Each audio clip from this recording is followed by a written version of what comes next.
Throughout the history of humanity, death has been an event that has significantly marked our way of thinking, so much so that most ancient civilizations had their own concept of death and dreamed of one day reaching immortality to avoid it. But is it possible to live eternally? In ancient Mesoamerica, people believed that death was appeased by the gods, who chose helpers for their domains. So, if you died from water-related causes, drowned or struck by lightning during a storm, you went to the domains of Chuluk, the god of water. But if you died in war or labor, you traveled to the domain of the sun.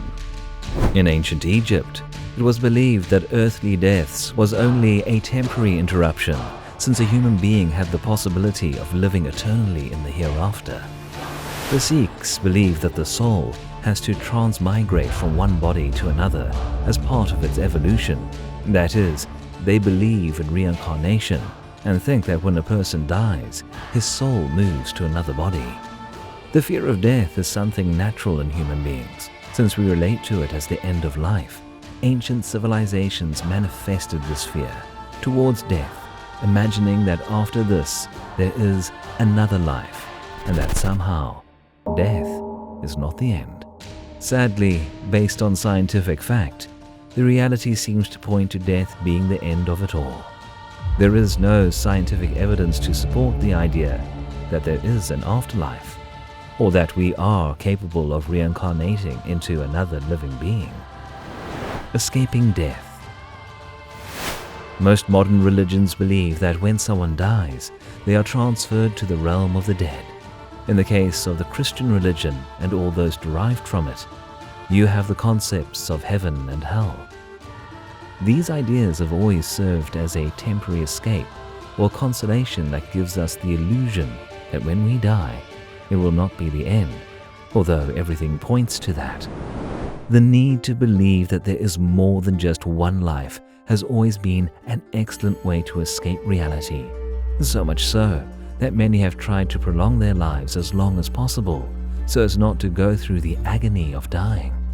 Invasive medicines that cure us of deadly diseases, medical treatments that prolong our quality of life and allow us to reach older ages, and even diets that keep us healthy are some of the things that have allowed us to have a longer life expectancy than our ancestors. It is thought that the cave dwellers of the Paleolithic did not get to live much, and life expectancy rarely exceeded 53 years. Currently, the life expectancy of the average human is 70 years, although more and more people are managing to overcome this amount easily, and perhaps in a few decades the retirement age will be increased to 80 years. Why should we die? Although people today have a longer life expectancy than our ancestors who lived in caves, the reality is that, comparatively, we have not prolonged life all that much. Living many years carries a number of serious consequences. Nature, in reality, has bestowed no greater blessing on man than the brevity of life. Pliny wrote, "We are not made to live forever. As the years go by, senses are dulled, limbs become clumsy, sight, hearing, teeth, and our organs fail. Bones become fragile, and the mind forgets." As Shakespeare penned it, second childishness and mere oblivion. Clearly, humans must die sooner or later, but why should we die? The answer is in our own nature.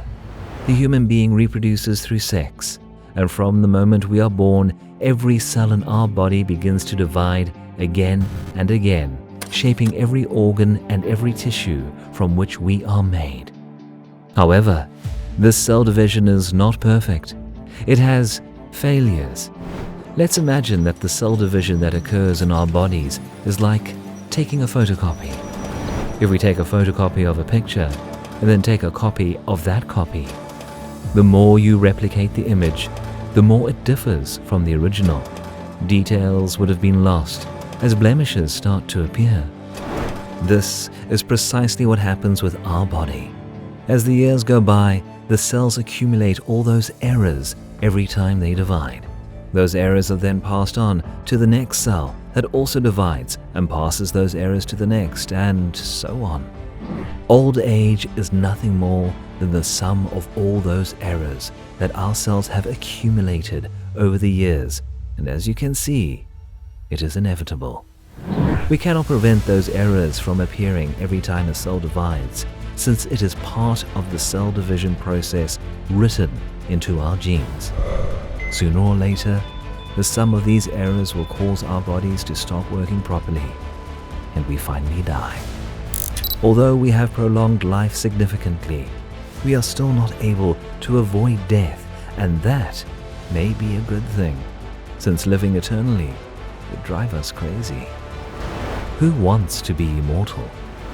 In 2011, a science fiction film called In Time, directed by Andrew Niccol, came out in theaters. The gene responsible for human aging had been wholly deactivated, giving the human race the gift of living eternally.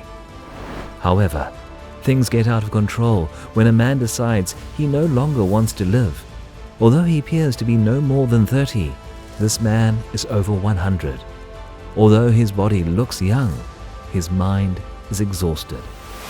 In the movie, science has been able to stop the degradation of cells, but not of the mind, leading to people to commit suicide. This argument is probably not far-fetched, since the human brain has limits. Closer estimates by neurologists suggest that the human brain has enough memory capacity to store at least 2.5 petabytes of information. 1 petabyte is equal to 1 million gigabytes. That is, if we lived forever, sooner or later, all this memory would be filled, and we would not have space to store anything else in the brain. The only way to continue living would be to erase information that was not useful to us in order to leave room for new information. We do not know how to do such a thing. The brain does not seem to have the option to erase, and only the option to record. Another disadvantage of living eternally is that we could lose the sense of living. One of the reasons humanity has achieved so much as a civilization is our unwavering spirit and our will to accomplish things before we die. Something that drives these achievements in a meaningful way is the fact that we do not have all the time in the world to achieve things. We know that one day we are going to die, and that we only have this life to realize such ambitions. The human race is aware of its mortality, which motivates us to achieve things, because if we do not get them in this life, we will not get them in any other. If we lived eternally, what would be our motivation to achieve anything? We could always say, I will do it tomorrow, at the end of the day. I have an eternity to do it. When I feel like doing it, I will. I have all the time in the world.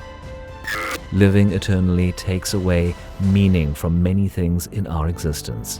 Why do something today if you can do it in 500 years?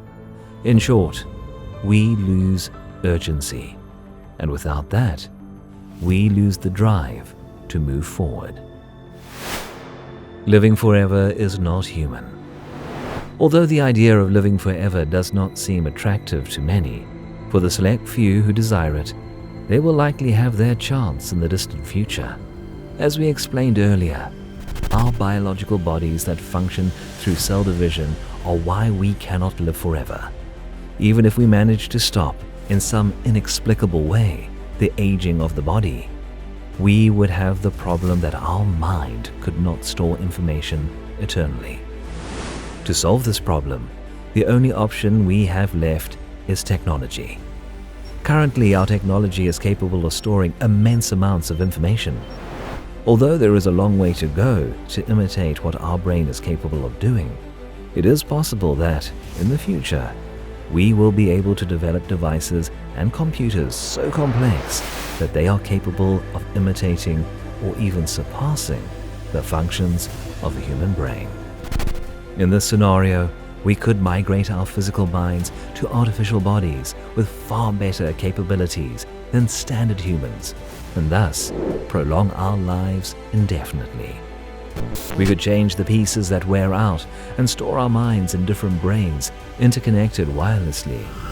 We could go from being organic beings limited by slow biological evolution to artificial beings without limits, capable of prolonging life eternally.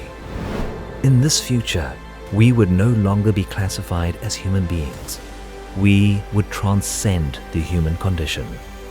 Being made of pure information, capable of migrating from one body to another without physical limitations, accumulating information eternally, living for millions of years.